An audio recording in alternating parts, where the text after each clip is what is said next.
Hi నమస్తే welcome to web TV. నేను మీ ప్రత్యూష. ప్రస్తుతం మనతో సీనియర్ జర్నలిస్ట్ దాము బాలాజీ గారు మనతో ఉన్నారు. సార్ తో మాట్లాడి మన విషయాలు తెలుసుకుందాం. నమస్తే సార్. నమస్తే. సార్, రీసెంట్ టైమ్స్ లో జగన్మోహన్ రెడ్డి గారు పరామర్శ యాత్రని చాలా చేస్తున్నారు. ఈ మధ్య చిత్తూరుకి వెళ్లారు. అయితే ఇప్పుడు ఈ క్రమంలోనే ఇప్పుడు నెల్లూరుకి కాకాని ఒక అతన్ని అలాగే ప్రసన్న కుమార్ రెడ్డిని కూడా పరామర్శించడానికి జగన్మోహన్ రెడ్డి గారు వెళ్తున్నట్టు తెలుస్తుంది. అయితే ఈ క్రమంలో పోలీసులు జగన్మోహన్ రెడ్డి గారిని అరెస్ట్ చేసే అవకాశం ఉన్నట్టు కూడా తెలుస్తుంది. దీని గురించి కొంచెం క్లుప్తంగా వివరిస్తారా? ఈ రోజు నెల్లూరు పర్యటన జరుగుతా ఉంది. యాక్చువల్గా ఇప్పుడు చెవిటిగుంటలో ఉండే సెంట్రల్ జైల్లో కాకాని గోవర్ధన్ రెడ్డి జైల్లో ఉన్నాడు. ఆయన అక్కడ గనుల్లో అక్రమాలు చేశాడని చెప్పి ఆయన మీద కేసులు పెట్టారు. ఆయన కొంతకాలం అజ్ఞాతంలోకి వెళ్ళి మళ్ళీ దొరికాడు. సో ఆయన్ని జైల్లో పెట్టారు. ఆయన్ని పరామర్శించడానికి జగన్ ఎప్పటి నుంచో ప్రయత్నిస్తున్నాడు. కానీ సరైన పర్మిషన్లు రాకుండా కోర్టుకు కూడా వెళ్లాల్సి వచ్చింది. కోర్టు పర్మిషన్తో ఇప్పుడు ఆయన బయలుదేరాడు. ముందుగా అయితే హెలిప్యాడ్కి అనుమతి ఇవ్వమని చెప్పారు. కోర్టు అనుమతితో హెలిప్యాడ్కి అయితే అనుమతి ఇచ్చారు. కానీ హెలిప్యాడ్ దగ్గరికి ఎవరిని రానికుండా అడ్డుకుని ఇబ్బందులు పెడుతున్నారని చెప్తున్నారు. ఏదేమైనా జగన్ అయితే వెళ్ళాడు. చెవిటిగుంటలో ఉండే సెంట్రల్ జైల్లో కాకాని గోవర్ధన్ రెడ్డితో ములాఖత్ చేసుకుంటాడు. ములాఖత్కి 10 మంది కంటే ఎవరిని ఎక్కువగా అలో చేయట్లేదు.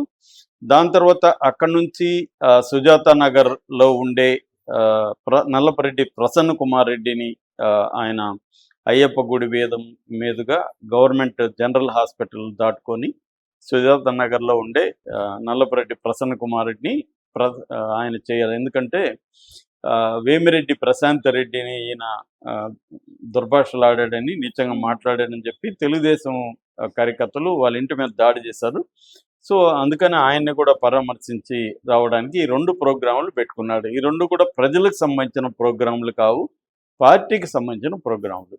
మామూలుగా పొలిటికల్ పార్టీలకి ప్రజల ఇష్యూలు ఇంపార్టెంట్ ఖచ్చితంగా. అట్ ద సేమ్ టైం పార్టీని చూసుకోవడం కూడా ఇంపార్టెంట్. అది అందరూ చేస్తారు. చంద్రబాబు కూడా ఆ మధ్య ఒంగోలులో తమ నాయకుడిని చనిపోయినప్పుడు చంద్రబాబు వెళ్ళాడు, లోకేష్ వెళ్ళాడు, అందరూ వెళ్ళారు, పరామర్శించారు.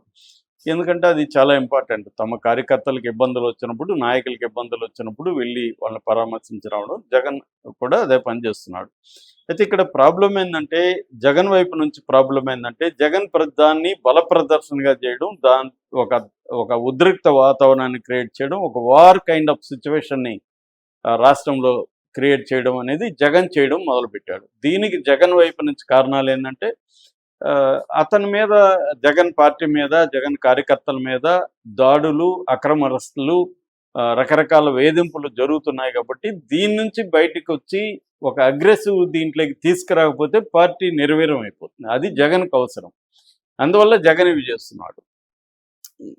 ఇటువైపు తెలుగుదేశం కూటమి ప్రభుత్వం దీన్ని అలో చేస్తే వీళ్ళ పర్పస్ నెరవేరదు. వీళ్ళ పర్పస్ ఏంటి? జగన్ని, జగన్ పార్టీని తొక్కేసేయాలి, పొలిటికల్గా చంపేసేయాలి, నేలమట్టం చేసేసేయాలి అనేది వీళ్ళకున్న ఇది.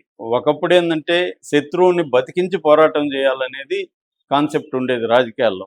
ఇవాళ శత్రువుని పొలిటికల్గా చంపేసి మనమే ఉండాలనేది అన్ని పార్టీలు చేస్తున్నాయి. జగను చేస్తాడు, చంద్రబాబు చేస్తాడు, అందరూ చేస్తారు ఇక్కడ. సో దీన్ని చాలా ఎఫిషియెంట్గా బీజేపీ చేస్తూ ఉంది నేషనల్ లెవెల్లో. సో ఇది అక్కడ ఉన్నది. దీంట్లో మనం వీళ్ళది మంచి వీళ్ళది తప్పు అని చెప్పడానికి లేదు, అందరూ ఒకటే. సో అదే తానులో గొడ్డలు అంటారు కదా, అలాగా తానంతా ఒకటే అనమాట. అందులో బట్టలు పీసెస్ వీళ్ళు. దీంట్లో ఎక్కువ తక్కువలు ఉండొచ్చు. కొంతమంది చంద్రబాబును సపోర్ట్ చేసేవాళ్ళు జగన్ దుర్మార్గుడని, జగన్ భయపెట్టడానికి ట్రై చేస్తున్నాను వీళ్ళు అనొచ్చు. వాళ్ళు ఈ ప్రభుత్వం నిరంకుశత్వంగా ఉందని వాళ్ళు అనొచ్చు. ఏదేమైనా మనకు కనబడేది ఏంటంటే, జగన్ని, వైసీపీని నేలమట్టం చేయాలి, కంప్లీట్గా క్లీన్ అవుట్ చేసే. చంద్రబాబు ఓపెన్గానే చెప్తున్నాడు, తుడిచేస్తానని కూడా మొన్న తిరుపతిలో చెప్పాడు, తుడిచేస్తాను వాళ్ళని. సో వాళ్ళని తుడిచేయాలని నేను అనుకున్నప్పుడు మేము నువ్వు తొడవనీయకుండా చూసుకోవడం వాళ్ళ పని. కాబట్టి ఇది జరుగుతున్నాయి అనమాట. ఈ నేపథ్యంలో ఇప్పుడు నెల్లూరుకు సంబంధించి ఏంటంటే, భయంకరంగా పోలీసులు దించేశారు. తిరుపతి జిల్లా నుంచి కూడా పోలీసులు రప్పించారు. మొత్తం నెల్లూరంతా అడుగడుగున పోలీసులు మయమైపోయింది. అసలు ప్రజలు కూడా కదలలేని పరిస్థితి. మెయిన్ రోడ్లోకి ప్రజలు రానియకుండా సందుల్లో గొంతుల్లో కూడా ఎక్కడికక్కడ బ్యారికేడ్లు పెట్టి ముళ్ళకంచెలు వేసి ఆపేసిన పరిస్థితి మనకు కనబడుతుంది. అంటే ఏదో ఒక యుద్ధం జరుగుతుందా నెల్లూరులో, శత్రు సైన్యం ఏమన్నా అటాక్ చేయబోతుందా అన్న కైండ్ ఆఫ్ ఒక యుద్ధ వాతావరణం తలపించే విధంగా పోలీసుల్ని దింపారు. అంటే జగన్ని గత కొంతకాలంగా ఏంటంటే జగన్ అగ్రెసివ్గా ఉన్నాడా, ఆయన అవసరాల కోసం ఆయన ఉన్నాడు, అది ఓకే.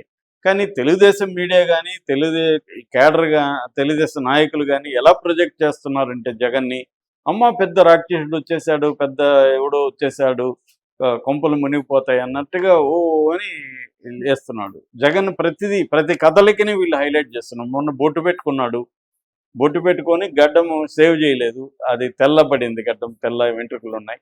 దీని మీద బ్రేకింగ్ న్యూస్లు, డిస్కషన్లు, బొట్టు ఎందుకు పెట్టుకున్నాడు, బొట్టు కనికట్టు అని ఏవో రకరకాలు. ఇంకా అసలు దాన్ని ఎవడు గుర్తించుండడు, దాన్ని ఎవరు పట్టించుకొని ఉండరు, వీళ్ళకి సైలెంట్గా ఉంటే ఇలా చేస్తున్నారు. నిజానికి అక్కడ ఏం జరిగింది, గండి అంజన్న అనే టెంపుల్ ఉంది, దాని దేవస్థాన పాలక మండలి వచ్చి ఈయనకి ఆహ్వానం పలికి బొట్టు పెట్టారు. సో ఆయన అదే బొట్టుతో సభలోకి వచ్చాడు, తొడపలేక. కొంతమంది ఇమీడియట్గా తొడపకూడదు అనుకుంటారు బొట్టుని, కొంతసేపు ఉంచుకుంటారు, ఎందుకంటే ఇమీడియట్గా తొడవకూడదు అనేది కూడా సెంటిమెంట్ ఉంటుంది. మేబీ ఆయన ఆప్టికల్గా బొట్టు పెట్టుకోవడం ఏదో సందర్భంలో పెట్టారు కదా, కొంతసేపు టీవీలో కనబడదామని కూడా అనుకొని ఉండొచ్చు, పొలిటికల్ గెయిన్ కోసం. సరే ఏదేమైనా తొడవలేదు, దాన్ని వీళ్ళు హైలైట్ చేయడం, వీళ్ళు దానికి ఇప్పుడు వైసీపీ వాళ్ళు కౌంటర్ వేస్తూ గత కొంతకాలంగా గుళ్ళు మీద దాడులు జరుగుతున్నాయి, గుళ్ళు కూల్చేస్తున్నారు, ఒక జీవో కూడా దేవాలయ భూములు ఆక్యుపై చేసుకోవాలని జీవో స్పెషల్ ఇచ్చారు.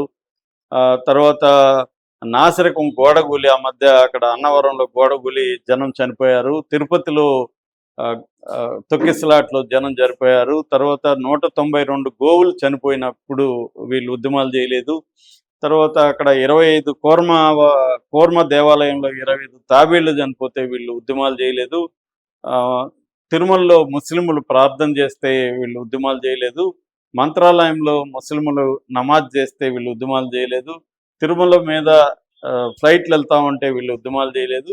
ఇవేవి జరుగుతుంటే, అంటే హిందువులకు సంబంధించి అనేక అరాచకాలు రాష్ట్రంలో జరుగుతుంటే వీళ్ళు ఉద్యమాలు చేయలేదు, మీడియా హైలైట్ చేయలేదు. జగన్ ఒక బొట్టు పెట్టుకుంటే మాత్రం కొంపలు మునిగిపోయినట్టుగా చేస్తున్నారు, ఏంటిదని వాళ్ళు ప్రశ్నిస్తున్నారు. ఏమైనా జగన్ కదిలినా కదలకపోయినా, గమ్మునున్నా, నిద్రపోతున్నా, అక్కడున్నా, లండన్ పోయినా, ఏం జరిగినా దాన్ని హైలైట్ చేయడం అనేది జరుగుతుంది. ఏకంగా రాధాకృష్ణ అయితే జగన్ భయపెడుతున్నాడు, వీళ్ళు భయపడుతున్నారు, తెలుగుదేశం డిఎన్ఏలోనే భయం ఉంది, ఈ నెరేటివ్ని తీసుకొచ్చినట్టు కనబడుతుంది. ఈ నేపథ్యంలో ఒక వార్త ఇందాక నుంచి వైరల్ అవుతుంది ఏంటంటే, జగన్ని ట్రయల్ రన్లో అరెస్ట్ చేద్దాము అన్న ఆలోచన ఉన్నట్టుగా కనబడుతుంది. అంటే జగన్ ఇప్పుడు అరెస్ట్ చేయాలా లేదనేది కొన్ని ఫ్యాక్టర్స్ మీద డిపెండ్ అయింది. అందులో ఒక ఫ్యాక్టర్ ఏంటంటే, పైనుంచి మోడీ నుంచి సిగ్నల్ రావాలి. గతంలో కూడా చంద్రబాబు అరెస్ట్కి కూడా మోడీ సిగ్నల్ ఉంటేనే జగన్ అరెస్ట్ చేశాడు, లేకపోతే అరెస్ట్ చేసి ఉండడు. సో అది అందరికి తెలుసు, చంద్రబాబు కూడా తెలుసు. కానీ అవసరాలు తీస్తే మళ్ళీ మోడీతోనే కలిశారు. రాజకీయాల్లో శాశ్వత మిత్రత్వం, శాశ్వత శత్రుత్వం అనేవి ఉండవు.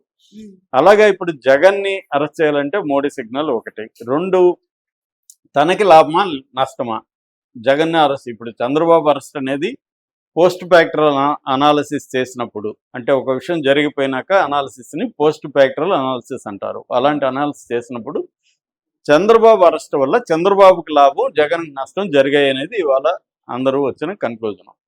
సో అలాగా ఇప్పుడు జగన్ అరెస్ట్ చేయడం వల్ల ఏమన్నా జగన్కి లాభం అవ్వచ్చా, సింపతి అవ్వచ్చా? అంటే వీళ్ళు ప్రతిపక్ష నాయకులను అరెస్టులు చేసుకుంటూ వేధిస్తూ ఉన్నారు తప్ప, ఈ ప్రభుత్వాన్ని ఎన్నుకున్నది ఎందుకు? జగన్ కంటే బెటర్గా సంక్షేమ పథకాలు అమలు చేస్తామని వాళ్ళు హామీలు ఇచ్చారు, సూపర్ 6 చెప్పారు కాబట్టి వీళ్ళకి వేసాము. అట్లాగే చంద్రబాబు మరింత మంచి గవర్నెన్స్ ఇస్తాడు, మరింత అభివృద్ధి చేస్తాడని కదా, సంపదను సృష్టిస్తాడని చేస్తే అవేమీ చేయట్లేదు. పైగా మళ్ళీ జగన్ వల్లనే ఎవరు పెట్టుబడిదారులు రాలేదు, జగన్ వల్లనే సింగపూర్ వాళ్ళు ఒప్పందంలో మళ్ళీ రివైవ్ చేయలేదు. అన్నీ జగన్ భూతం అన్నట్టుగా చూపిస్తాయి. ఎంతకాలం గడుపుతారు? 1 year కూడా అయిపోయింది. అంటే జగన్ ఉంటే మీరు అభివృద్ధి చేయలేరా, జగన్ ఉంటే మీరు సంక్షేమ కార్యక్రమాలు అమలు చేయలేరా అన్న ప్రశ్న జనంలో వస్తుంది. జనానికి సాకులు అవసరం లేదు, రిజల్ట్స్ కావాలి. ఎవరికైనా అంతే కదా. నేను ఒక జాబ్ ఇచ్చాను నీకు, నువ్వు జాబులో నువ్వేదో సాకులు చెప్తున్నావు, పలానా జాబుల్లో జాబ్ చేయలేదు, నాకేంటి లాభం? నాకు జాబ్ జరిగిందా లేదా, వర్క్ జరిగిందా లేదా అనేది నాకు కావాలి. అలాగే ప్రజలు కూడా అంతే కదా. నువ్వు సాకులను మాకు చెప్పొద్దు. నువ్వు మరి అప్పుడు తెలియదా నీకు జగన్ ఉంటాడని? అప్పుడు ఎందుకు ఇచ్చావు హామీలు?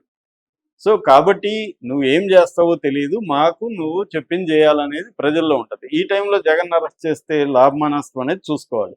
అందుకని ట్రయల్ రన్ లాగా ఊరికే ఇప్పుడు జగన్ అరెస్ట్ చేస్తే 4 రోజులు బెయిల్ వచ్చేస్తుంది. కానీ ఒక ట్రయల్ రన్ వేస్తే, అంటే అరెస్ట్ చేస్తే ఏమేమి జరగచ్చు అనేది చూద్దామా అన్నట్టుగా ఈ రోజు అరెస్ట్ చేస్తారనే వార్త కూడా ఉంది. ఇది ఎంతవరకు నిజమనేది చూడాలి. Okay. Thank you so much.